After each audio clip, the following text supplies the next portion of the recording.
It is said either you make or break a film on the editing table. In today's video, I'm going to show you how you can edit your videos professionally. I'm going to use the Filmora application or the software, and we are starting right now. I've also given you the link in the description below so that you can download it for yourself for Mac or Windows both. To make your learning easy and simple, I'm going to have the tutorial spread in few parts. In today's video, I'm going to introduce you to the basic interface of the software to see where the tools are and how you can make good use of it. Filmora is available for Windows and Mac both. However, I'm going to use the Windows version today because that is widely used by many people. From the very first look of it, it will show you some aspect ratios which you want to use for editing. We have 16:9, we have 1:1 for Instagram, 9:16 for portrait, 4:3 for standard, and 21:9 that is for cinema. We'll select 16:9 and we will say new project. Here we go. The application has opened up. It has a nice, clean and fresh interface to it, which is pretty welcoming.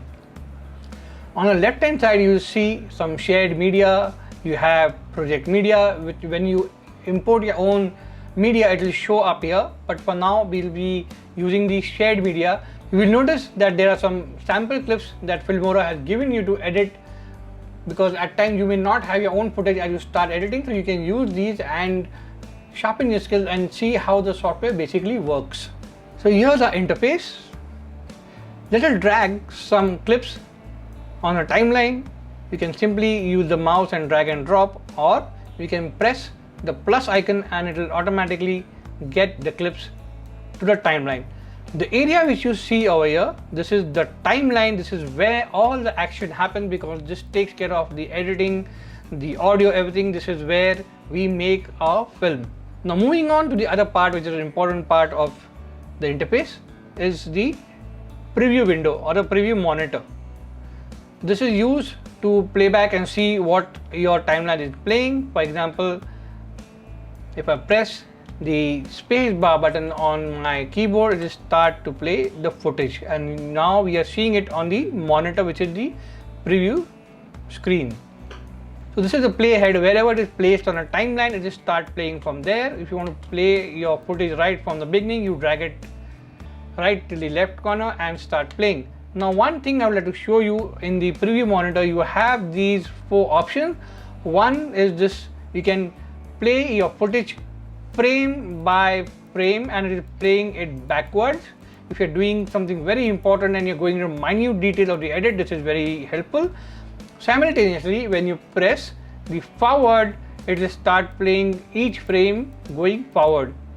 And if you want to play the footage in a normal speed, you simply press the play button and it will start to play. You can also use the space bar, which is normally used by everybody as a shortcut to play and stop your preview on the timeline. This is the stop button. If you play the footage and say stop, it will stop. This setting is to play back a video either at full resolution, half resolution, 1/4, 1:8 or 1:16. In case you don't have a laptop or a PC which is very strong in specs, you can choose these settings for playback, so that way it will consume less of memory and power and it will give you a nice and smooth playback. Now when you look at this snapshot, it's also called as a screen grab. Wherever your playhead is on the timeline, it will take a screen grab exactly at that point of time. Simply click on the camera icon and it has created a screen grab. This can be used for an insert in your editing timeline where you want to still a particular frame and show something. It's very useful there. You can drag and drop that on the timeline and you can increase the time of it or decrease the time by trimming it from right to left. This way you can see the icon. We have the volume button here. Whenever you're playing back your footage, you can choose to have the volume lower or up. Once you think your editing is more or less final, you can use the full screen to play back the edit and see if it's going well or you have any issues, and that's how you can fix it.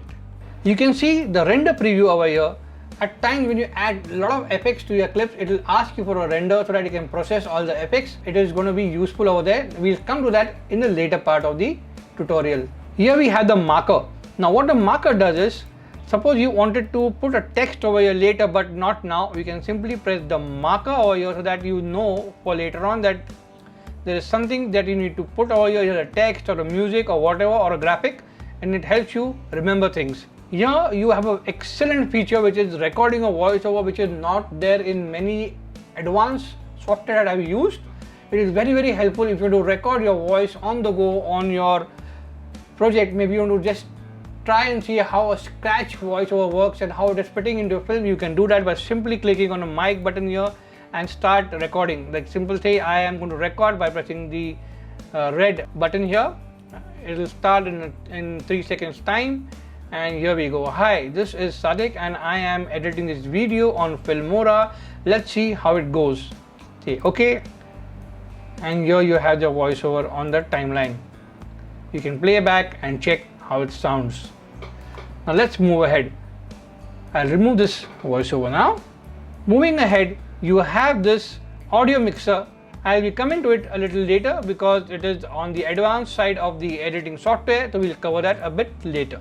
We have this toggle like zoom to fit. Now you can see that the 3 clips are minimized on the timeline and there's a lot of space. If I click on this icon, it will occupy the entire screen from left to right. That means I can see my edit frame by frame from left to right. So suppose I have 10 minutes of footage, it will show the entire 10 minutes from 0 to 10 in this entire space. Similarly, you can use the plus and minus icon to zoom in or zoom out on your timeline. You can toggle between left to right over here using a slider to toggle between the clips and zooming in even quicker. So here you have the audio meter. If you click on it, it will open up full-fledged over here. This will help you monitor the audio. If it's overshooting, if it's just right, you can adjust the level of your sound looking at the audio meter over here. We'll be covering the audio part in the upcoming tutorial. Now Filmora is a multi-track editing software, which means you can add several tracks over here. For instance, I can drag and drop another footage over here on a top layer, and it has created a third layer. Initially it will give you 1 audio layer and 2 video layer. You can now see that it has a red color line which is for render. You simply go here and say render preview, it will do the rendering, and here it turns green. Now you can play back and see it's smooth. You have an audio track layer where you can put your audio. We'll come to that later. Now let me show you one thing. There are 2 layers on layer 3 and layer 2. Now if you want to disable the footage on layer 3, you simply press the eye icon over here and it has disabled, it has grayed out this entire area, which means that this particular clip is now disabled for preview on your timeline and in your preview monitor. If you play back the footage, it is not going to play because we have disabled it. Clicking on the eye icon, it is once again enabled. So you can add as many as layers you want. You can enable, disable them as per your convenience. So going forward, I'm going to cover the media, the audio, the title, transition, effects, element, everything in a split screen. And it's going to be a lot of fun. We also have how you can increase or decrease your footage speed. You can do the chroma, green screen, and a lot more over here. So that will be coming up in the next video. Until then, you can watch and learn from this and understand about the interface. So that's it for now in this video. To learn how you can shoot professional looking videos from your camera or from your mobile, watch these 2 videos. Before you leave, subscribe, it helps.